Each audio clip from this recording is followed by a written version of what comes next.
Coming up this week on the This Is Lifestyle Show, Gary's here, and we've got lots to catch up on. We've got new builds of Windows 11 to talk about, and 24H2 progress.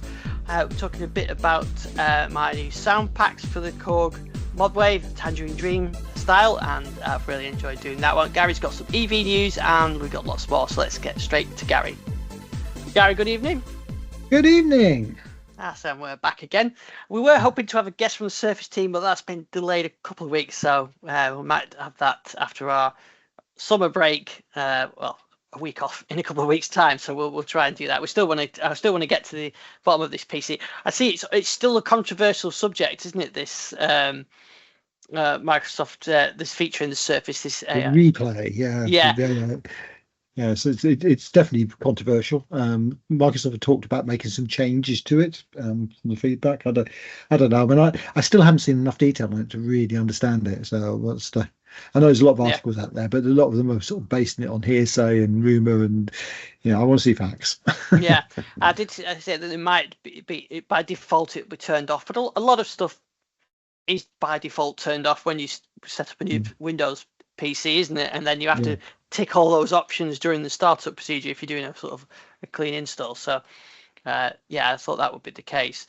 I can imagine just a lot of businesses just turning it off anyway, enterprises. But we'll wait till we hear it from someone that can explain it to us properly, and we'll see. I'm talking of PCs as well. We've got some builds to talk about. I've got some new sound packs to talk about. But I did get my new PC this week. So I got a Dell Inspiron 3030 desktop, which is under my desk down here. I can't show you. It's plugged in. It's not as big as I thought. It's not a big, massive tower. It's a smallish tower. First desktop PC I've had for. I can't think of the last time, maybe 15 years or something like that. My son saw it. I said, "Oh, that'd be great for gaming." But I must admit, I don't do a lot of gaming anymore. I've not even been on the driving sims or anything for a long time. So this is really for the music recording stuff. So I've got a terabyte M2 storage on there. It's got the 1730K Intel processor and a 3060 NVIDIA card on there as well. So I've got it all connected up. It was relatively quick to set up, nice and simple, and so I've got music software. So it's an i7 1470F processor. Which has got 20 cores, 28 threads, goes to 5.4 gigahertz, a GeForce RTX 3050, and then that's the storage as well. It's a 300 watt power supply, so it's in a nice, decent size module. But it came with Windows 11 Home, which was fine, and McAfee, which I quickly removed, and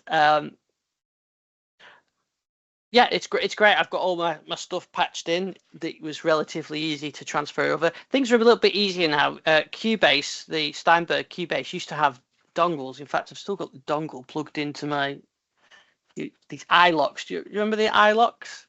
Mm-hmm. So this is an iLock.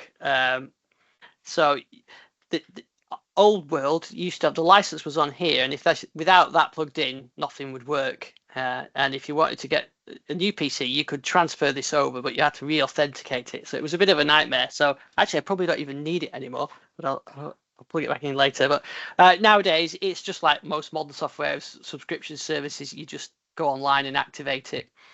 So that was fairly straightforward. All my Korg software was automatically, or I could reinstall it through the Korg software pass. So that was nice and easy as well.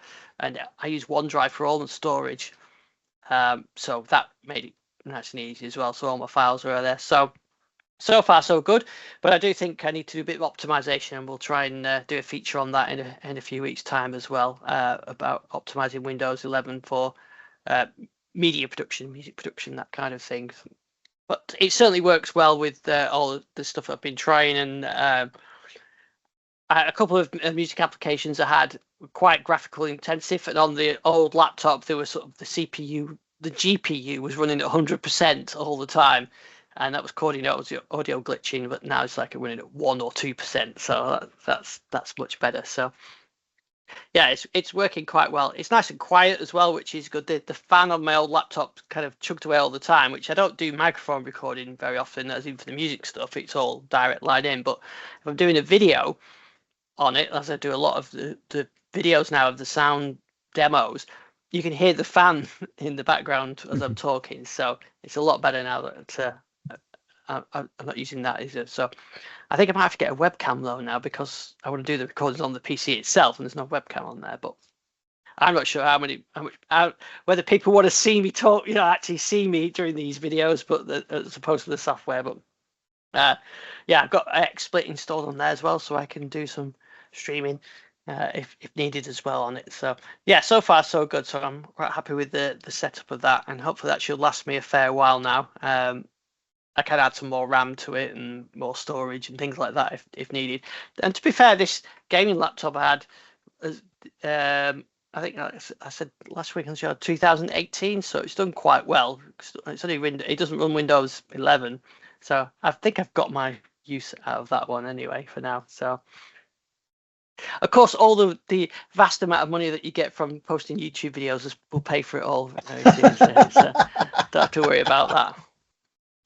If only, yeah.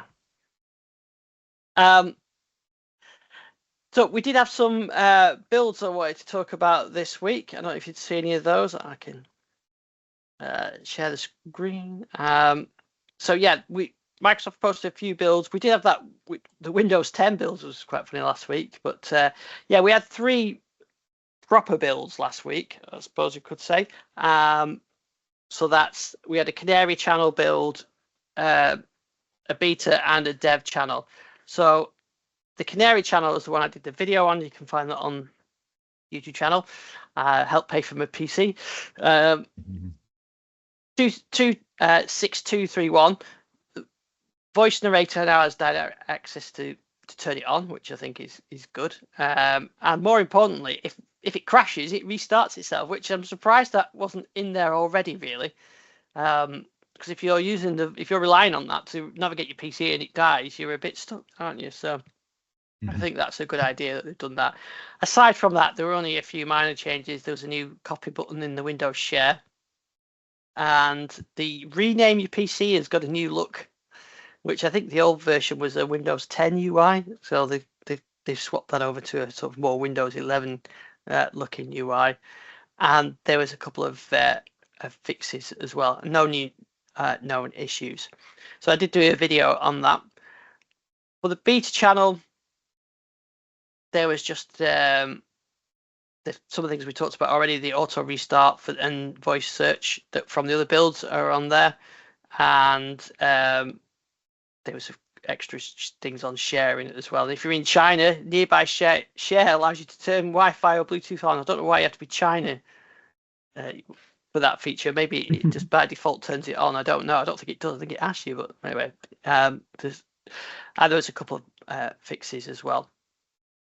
Over on the dev channel, which is 24H2, there was an update to snipping tool, and that was it really. So I haven't done build videos on those. So I think 24H2 is pretty close to being rolled out now. I think it did actually go out to a few machines by accident. I think Microsoft pushed the button a bit too early. But these things, especially the dev ones, are so small now, and they can be delivered really easily with feature enables and things like that. There's not really a big bang update like there used to be. We used to get remember the creators update and all that side, where there was a big build up for that, wasn't there? And it was a new version of Windows effectively. But that's kind of gone now these days, isn't it? Yeah, it's yeah. I kind of miss those days when we used to queue up overnight to go and get our latest release. Yeah. But yeah, and do you remember, like, we'd be at CES and they would release a new build of Windows 7, I think it was, at the time. Well, and we'll be queuing, going to download it and waiting for the download. It was exciting back then. Yeah, so I understand exactly why Microsoft do all this, but it does miss that sort of momentum build up to a big release. I mean, now when 24H2 comes out, it's more for, it's not like, oh, a new version of Windows. It's just that there's a few nice tweaks, and some of them are really good and useful, but it's not that big bang of, look, here's the big new version of Windows, let's have a press conference and talk about it. It's kind of gone those days now. As things things get gradually released, and with more focus on smaller changes now. So I kind of miss that. Certainly from an insider point of view, that was, those days when Gable posting builds, and it was newsworthy, wasn't it? That there was a new build. Yeah, the big red button being pressed. Yeah, that was yeah, it was. Yeah, and I've been doing the build videos since then, and I've, like I said a couple of weeks ago, I've had a few requests to make sure I keep doing them, but I don't think if I was starting the process now, I would do them, because there's not really enough to show. I mean, the last one that I did, this week's changes, was about 2 minutes. But I remember back in the day when it was usually 30 minutes or even an hour, talking about all the changes and that was just a build. That wasn't a whole release. That was a build, and it was showing whatever was new feature, or like sets or something. Where it would take half an hour to go through all the changes, and those days are definitely gone. And I guess I understand why they've done it and everything else, but it does mean for us enthusiasts, it's a little less interesting to talk about now. And I suppose it's the same with, I remember when Android was first, we had Cupcake, and then we had, was it Donut, the second one, and then Eclair. Can't remember what the F was. But I do remember Ice Cream Sandwich being a big build. And those were interesting, weren't they? You watch the presentation, see what's coming in these new builds, and now we've got Android 14, is it, or something like that, and there'll be 15, and it's fairly interesting especially for the hardcore fans, but it doesn't seem to have that same excitement in the space because it's not new anymore. I mean, when Android first launched, it was new, wasn't it? And they were rapidly innovating. Eclair was here. I remember that one. I still can't remember what F was. I think they must have skipped F. I can't remember that. Anyway, those were interesting days. But same with bit builds. We had those changes, rapidly changes, and maybe we're seeing these kind of changes. AI is where it is now, and GPT-4, and and all these kind of things. Maybe that's where all the innovation is going. It's just not a consumer thing that we're seeing with a device that you can look at new features. It's just all that's going on in the background. So I kind of miss those days, and the big build, big bang releases and things like that. But I guess as a software developer, do you prefer to do them in small incremental releases, or do you like a nice big release that you can market and everything else? Depends what I'm releasing to be honest. If it's an existing system, I'd much prefer to have a incremental releases. I mean, if you're trying to sell something, then a big bang, big release, which you can charge for, that's a good approach. But as Microsoft aren't really charging for Windows these days, I kind of get the idea that they've gone to these smaller releases. Yeah, it's just the way of the world now. But anyway, the builds are still there. So 24H2 is coming. I realize I do need to get a video up of that as well, so we can talk about the changes in 24H2. I've been using it on the virtual machine for some time now. I didn't put my new machine on the Windows Insider program because I think that's probably not the right machine to be doing those experiments, and I always recommend have a virtual machine or a separate machine that you're not 100% relying on if you're putting Insider builds on, because things can and do go wrong. So that was the build news for this week. I have some other stuff that I've got. We'll talk to Evie in a minute, but some other stuff that I have posted is this week I released my Tangerine Dream collection for the ModWave. So this is one that I've spent quite a lot of time working on. So I was quite pleased with this one. And this is about 60 performances, all from for the mod wave, inspired by Tangerine Dream. And what I did, I mean, if anyone doesn't know, Tangerine Dream, electronic music pioneers, started in the late 60s, quite big in especially into the 70s. They were on the Virgin, and they actually, you know, in the top 10 albums at various times for esoteric electronic music was you know, ambient music was quite different for the time. My favorite era was sort of the 80s era, but they were synth pioneers, used all sorts of equipment over the years and some sort of iconic synth sounds. So what I did is I went through their back catalogue and picked out some of my favorite sounds and then recreated those for the mod wave. So, which is an ideal synth for doing this because it's got such flexible architecture. So the video's up there. I picked out a few of the different sounds, and I've also done a few walkthroughs on a couple of tracks like Tangram, which is a fairly classic one of their sounds, and I recreated the whole track and then used all the sounds, and then I did a little bit walkthrough of how I did that.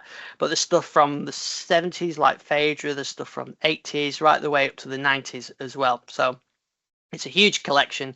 But I released that this week, and been a lot of downloads on that one. So thanks for everybody who's downloading that. So yeah, it's free download. Just head over to the site and you can grab that, or go to the video and have a look. If you're into electronic music, then and Tangerine Dream, definitely well worth checking out.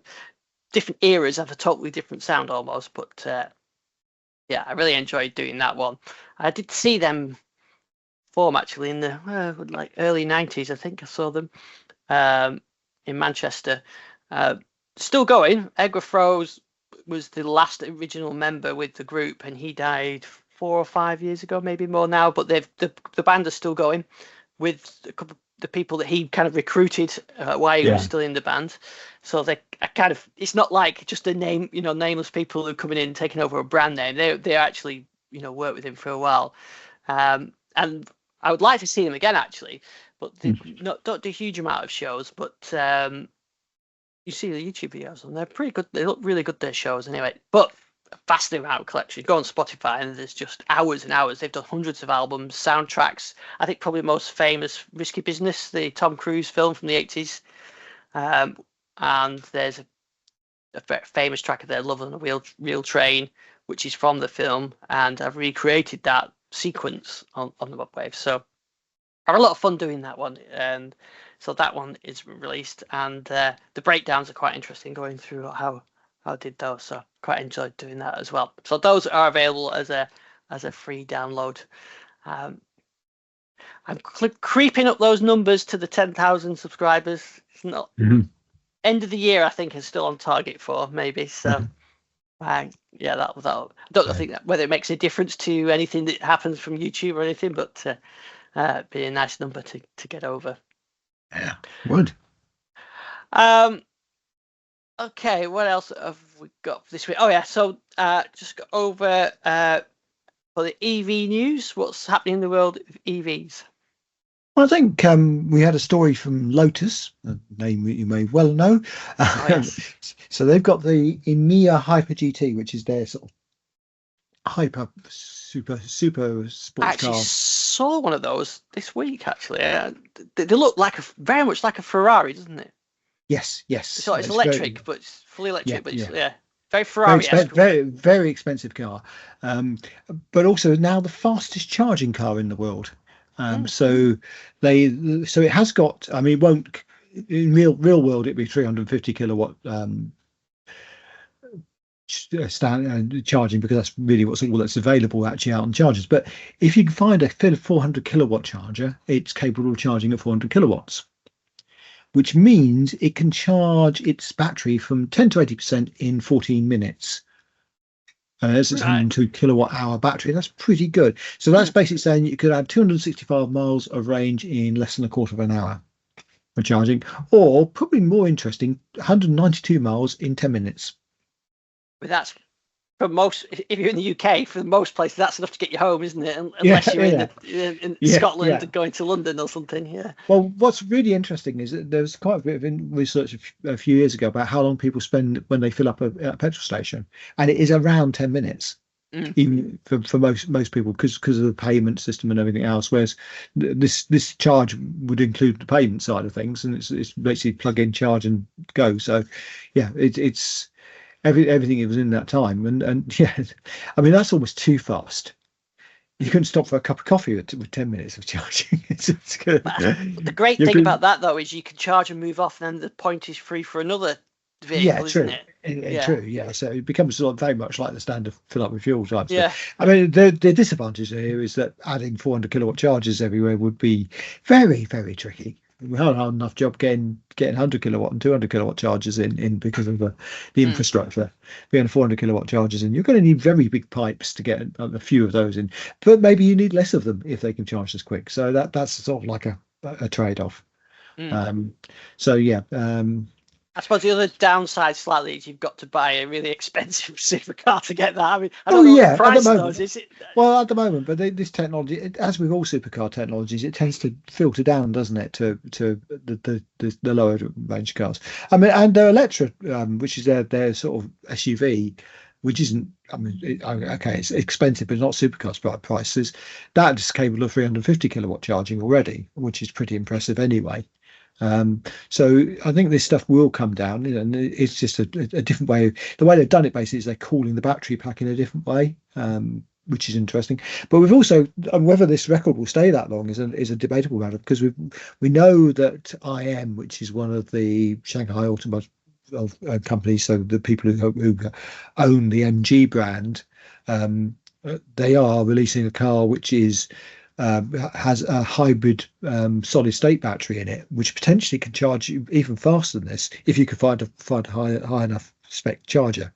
And I did go and see a 1 megawatt charger a few years back, which could charge a car very, very quickly if you had the right batteries for it. So this stuff is feasible. I mean, potentially, if you could get something which could take a megawatt charge, you could put a couple hundred miles in a couple of minutes. Which would then make it very, you wouldn't need many chargers. You just have one perhaps that has services and just go top it up and go. So yeah, I think it's especially with the pay and charge, or the plug and charge technology now actually coming more to the fore. The actual, I know BMW are now actually putting that in their cars, which is it. So you can only do this at Ionity in the UK, but it basically uses a certificate exchange, a token exchange process to authenticate the car with the pump. So you don't pay, you don't use a payment method at all. You just plug the car in and it takes it from the car's payment account.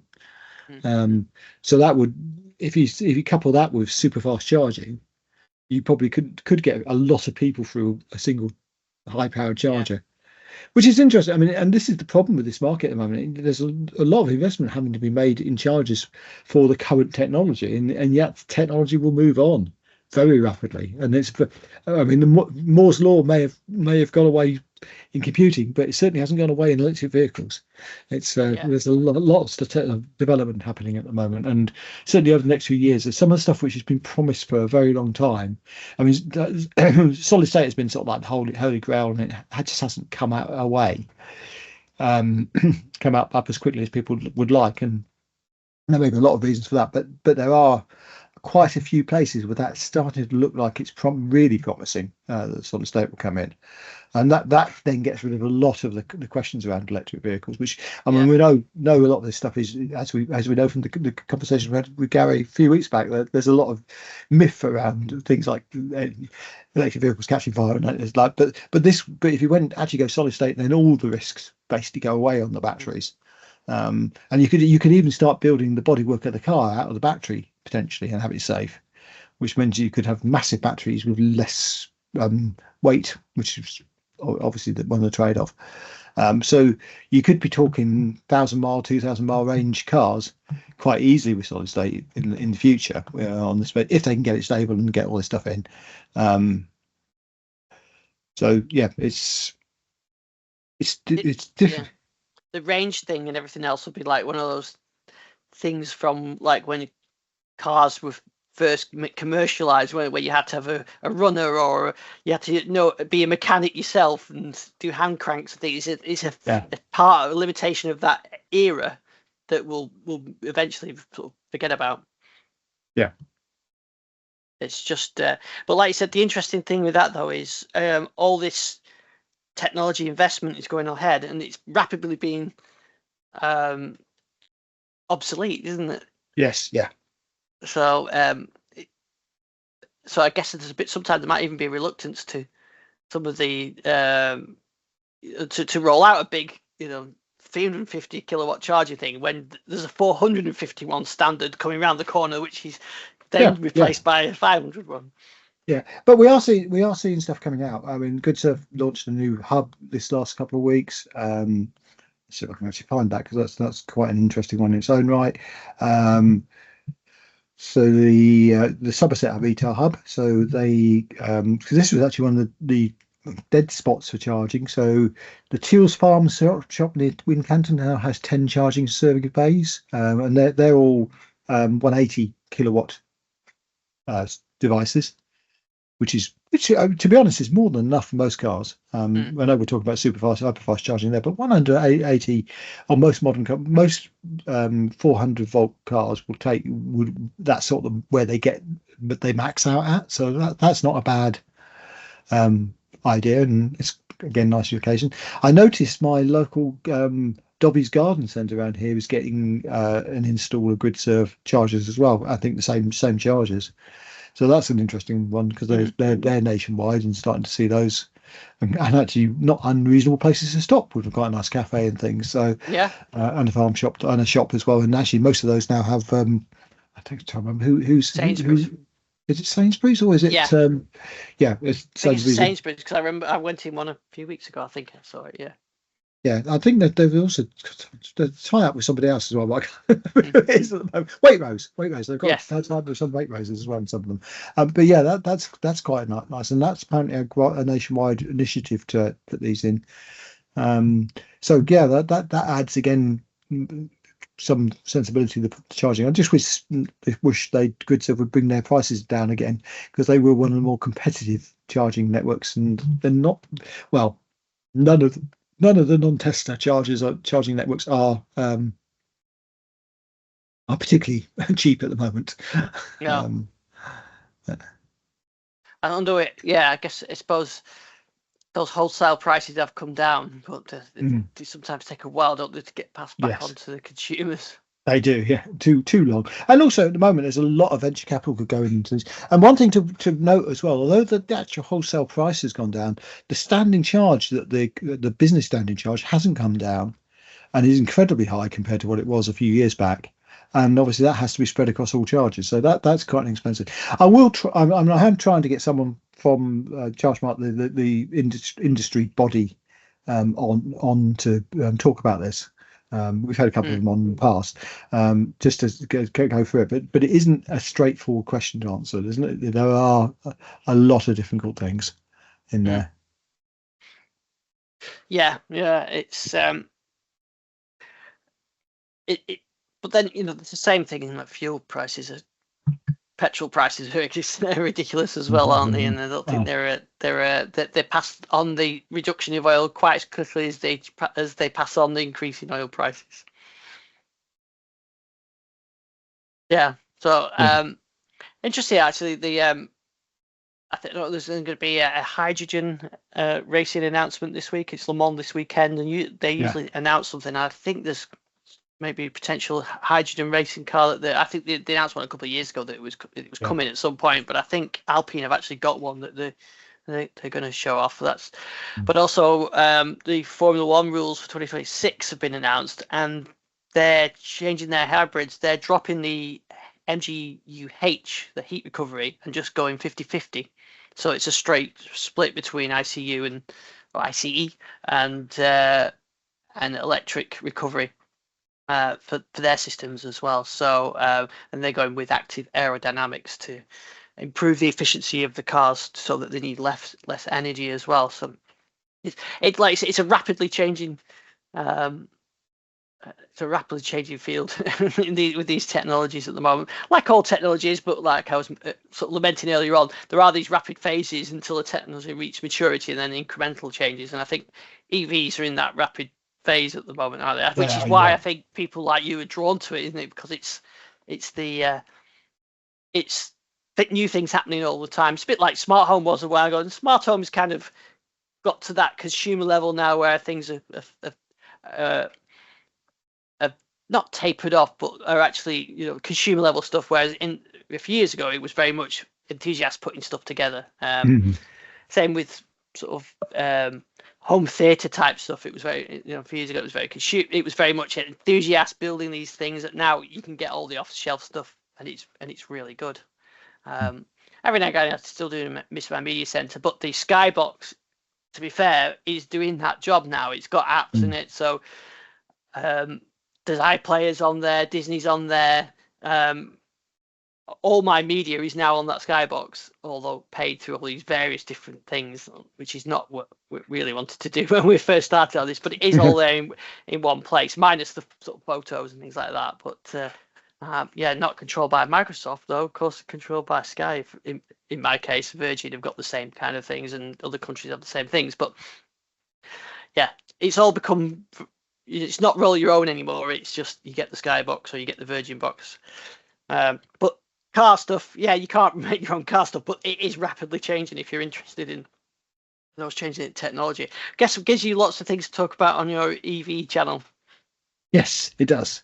And hopefully we'll have an episode of the EV Driver Show coming soon where we can talk a bit about this. I'm hoping to line up a new drive. Well, somebody who's was an I-Pace driver, but is now picked up one of the new BMWs, which I cause a bit of a stir in the EV market because they do look rather good. The new. Is that the one that's like it looks like a 3 or a 5 series one? Yeah. I've seen a lot of them recently. Yeah, so they're good cars. I mean, no doubt about it, they're good cars. So yeah, we'll hopefully have some more on that later. But I'll let people know once I've got that up on the channel, so we can listen about that. Excellent. But yeah, it's going to be interesting. There's lots going on in the EV world at the moment, so it's going to be. I mean, it's kind of stabilised, but it's about to change again. So yeah. I mean, the other thing which is really happening in the EV world at the moment is there's some bargains to be had in terms of second-hand EVs. And there's a lot of stuff which we're getting to the sort of like that 2-year cycle from when the companies offload their lease vehicles and go for the next ones. Yeah. When a lot of the good EVs came onto the market. So you're starting to see some of the decent Kia ones, some of the well, there were lots of Jaguar I-Paces around, but obviously there's maybe some issues with batteries on those. But a lot of also things like the first generation of the ID Buzz, which is starting to reach the point where they're starting to be offloaded by these companies. So you're starting to see some bargains for those as well. So there's a lot of potentially fairly decent EVs for very low money at the moment. So yeah, yes, it's not good if you're an owner and you're trying to offload a car and you've got caught by that drop in that depreciation, and the depreciation on used cars is not just EVs. I mean, it's tend to be highlighted as being EVs, but it is across the board. There's been a real drop off in value of particularly luxury cars, mainly because I think the luxury car tax which is coming in, that people don't like that concept, but and of course that applies to EVs from 2025. So, but it won't apply to. There's a lot of confusion on this, but it appears it won't apply unless the car is actually registered after that date. So used cars should be okay. But yeah, there's definitely a real drop off in values at the moment, and there's some real bargains to be had. I've seen some really good EVs for 7 or 8K. And one of the things that costs about an EV is that higher mileage within reason, as long as it's sort of within the mileage within the battery warranty, is actually a good thing on an EV as opposed to a petrol car where you wouldn't go for a high mileage vehicle and wear and tear wise. And basically with an EV, if it's gone a reasonable mileage, it's probably not got any issues. That's because most of it's early. Most issues on EVs are early life. And or to do with the 12-volt batteries. If someone's got a lot of miles under the skin, it's probably not. It's had those issues sorted out normally. So yeah, it's not like a petrol car where you wouldn't 50,000, 60,000 miles is going to cause you think, oh, that's going to be, things are going to wear out, and that very rarely are things going to wear out on an EV at that level. Yes, you might get unlucky with a few battery cells going. But that seems to be really unlikely these days, especially with the slightly more modern cars. Anything post 2021 is gonna have a reasonable battery life, and the battery management systems coming in. And there's so many cars out there, EVs going over 200,000, 300,000 miles, which you just wouldn't see in a petrol or diesel car. No, they wind the clocks back. Yeah. So yeah, it's good. Yeah, well, that's good to see. I don't think there was anything else we had from this week, unless you've got anything on the smart home front. Not specifically smart home. I mean, the something we ought to talk about is Raspberry Pi. I don't know if Richard was on, he'd be talking about this, but Raspberry Pi is now a public company. Oh, is it? Yeah, so it's listed on the stock market as of, I think this was today actually, or maybe yesterday. Interesting. Let me just check my facts. Yeah, because we talked about Raspberry Pi with Dan Phillips from Cogs a couple of weeks ago. Yeah.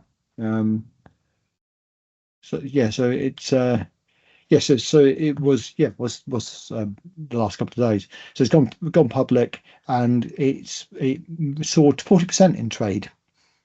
The initial launch, and then paired a little bit after that. So yeah, it's the commercial subsidiary of the Raspberry Pi Foundation. So it's not, the foundation still exists and still has its aims, but this is the one which makes the computers for the rest of us. Yeah, because they split it a good few years ago now, isn't it, to the foundation and the commercial arm. Yeah. So this is the commercial arm. So interesting that's actually out there now. It's probably the biggest UK. Is it the biggest UK computer company? Is everything else now owned by someone else? Or by another? I'm not quite sure now. Well, it's probably the biggest computer company in the world, isn't it? Because our Pi's outselling everything else. Yeah, probably. Yeah. Well, I'm doing my best. I've got two here, two embedded ones, and one, a proper one over there. Yeah. I mean, those compute modules are so versatile, aren't they? They're being used in multiple different things, and I guess is why this is one reason why they've gone public, isn't it? From humble beginnings with the foundation and now the commercial arm is doing really well with it, and it's still a great product. I think as Richard mentioned last time we talked about it when he was on, it's kind of moved away a bit from its origins, hasn't it, as the little enthusiast computer, and it's now become big public company and everything else, with big commercial deals and things like that. But it still is a great place for enthusiasts to pick up low power or low cost computing devices. But I think it's the use applications in other things rather than other than just desktop and education. But that's where it came from. So yeah, that is interesting news. I think we're still on the Raspberry Pi 4. We haven't got a new model yet, have they? I think that came out last year. In fact, that's the one. So in my ModWave it's 2 years old. I think it's got a 3 module, and the WaveState's got a 4 module in. And in fact, if you get the new ModWave from mine, it's exactly the same. All they've done is swap the CPU or the compute board, but it's got double the polyphony, so it can do double the amount, and that's just changing that board. So it just shows you that they're still going through that incremental or that rapid acceleration in processor. But I think that's what Richard was saying. They've gone beyond that thing of just being a low cost, cheap and cheerful computer, and now it's become this big, powerful computer operating system thing now. Or thing, I mean, operating system is still Linux, but yeah. Interesting stuff. Still like my Pi, but that again has come a long way. 2012 was it, something like that launched? Yeah, I actually remember. I could. Should have had that. Yeah, should have that my information. first one. Yeah, still got my first one. It's great. They're a fun little device, and I still like my 4. I wish Microsoft had done more with it. They were initially quite supportive of. I think it was the 4, was it, or the 3? Yeah. 3, I think. 3 wasn't it? Yeah. Yeah. they were quite supportive of that, and you could get images and drivers and everything else. So they kind of moved away from that, which I think it was a shame, really. But I did like that.